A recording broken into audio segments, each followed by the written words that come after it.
How excited are you guys for this Olympic basketball team, and to see those personalities interacting? And did you appreciate Ant saying, "Yeah, all these old dudes better figure out how to play with me"? Motherfucking Ant. Best interview in the league, Crazy, bro. But man. yeah, bro, we got Bron, KD, and Steph and Kawhi on the same squad. Like we've discussed before how like that era is like our probably gonna be our favorite era of basketball ever. So this feels kind of like, kind of like a one of the send-offs that we're gonna see for that era. So yeah, very, very much looking forward to it. I know I'm gonna be emotional as fuck. Like if I see Bron hit Steph on the driving kick or some shit like that. So yeah, man, very, very much looking forward to this team, and I think like just from what we see on paper, even though these guys are mid 30s, late 30s, I think this is one of the all time great Olympic squads so far. We'll Yeah. see how they play, how they mesh together on the court, but paper wise, all time great roster, bro. Do you remember when Kobe's last Olympics where he was like Yeah, the OG? We just knew this. 2012 I when he was ca- partying I- with his shirt off and shit, and then his wife flew out like the next day. Yeah, We're like, yeah, party's yeah, over, yeah. guys. But I remember him like, and then the games, like it was like Kobe's the man. Like this is the Yeah. dude who's gonna take. When it was during close games, I think with Spain and whatnot. But yeah, like it kind of feels like that where I'm with a number of guys where I'm like, I know this is his last time. You feel me? Like let me lean all the way in. And I get to do it. I'm doing. I mean, we're not going to see Bron on another Olympics. You know what I mean? Like, can you imagine 4 years from now, Bron no, is no, still no, playing no, basketball? no, no. He's You know not, what I'm yeah, saying? this is it. You feel me? Like, you know what I'm saying? And KD, Bron Steph- hasn't been on a team since 2012 either. Yeah.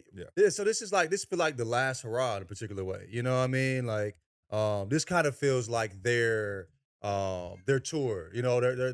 So It's yeah, probably man. the first one for LeBron since 2012, probably his last. KD's at like Yeah. 3 or 4 in a row, probably his last. Steph has yeah. never been on an Olympic team, probably his only one going to be. It Yeah. really is like the Avengers all coming together for one last road. Well, Yeah, and hurrah, the you know what I mean? y'all know I covered the 2012 one. That was the Olympics that JJ and I covered in Yeah, you person. talked So about it. we Well, got go ahead. we got to go to their practices, which was like the fucking. I mean, it was like crack. It was just like, could I just sit here? But they opened the practices up to the media. I'm gonna run through the roster real quick. KD, Bron, Kobe, Tyson Chandler, Russ, Darren Williams, Andre Iguodala, Kevin Love, James Harden, Chris Paul, Anthony Davis, and Carmelo Anthony. Like, Crazy. that also felt yeah. like the close of an era. It's just Bron is still playing. Right. Yeah, it's 92 that squad and perhaps this squad. Like we'll see how they play, but for sure, man. Mike, And I'm curious about your take on this because you watch the practices. I've been thinking Yeah. about this since we're getting, now that it's 2024, there's cameras everywhere. We're getting, I feels like a lot more video of their practices and scrimmages and their videos playing against the select team from the other day than we've gotten in years past. Yeah. And A, like how amazing is that? And B, do you guys, I was thinking about this. Do you guys, I feel like this is an all-star game replacement in some ways. Like this is what It we want to is see. 1,000%. These guys trying, the best in the world, trying hard with and Right. against each other. Everyone making fun of Joel it's Embiid for amazing. foul baiting.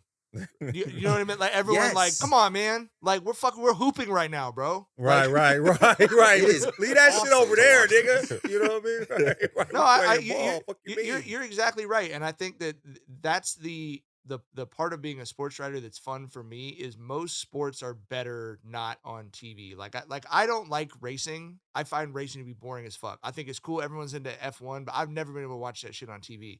When you go cover an IndyCar race in person and you see, like, if you do a ride along with those dudes, you see what they're doing. I could get addicted to that shit easily. It's so intense. It's so much fun.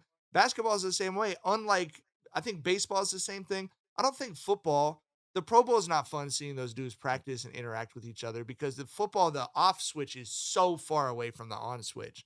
But for basketball, those practices were like, I'm not exaggerating to say it, but I would put them up there with watching finals games and stuff on TV. I mean, it's just so much fun. The level of competition is so high, and I'm glad that they've opened it up because you could see in 2012 was when a lot of transition in media was happening, and you could see the discomfort some people had. We were there with the Dude Perfect guys. The younger players were like, oh, the Dude Perfect guys are about to put me on to all these little suburban kids.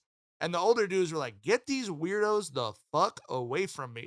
Like, I don't want to be talking to skinny Perfect. McConnor face doing trick shots over here.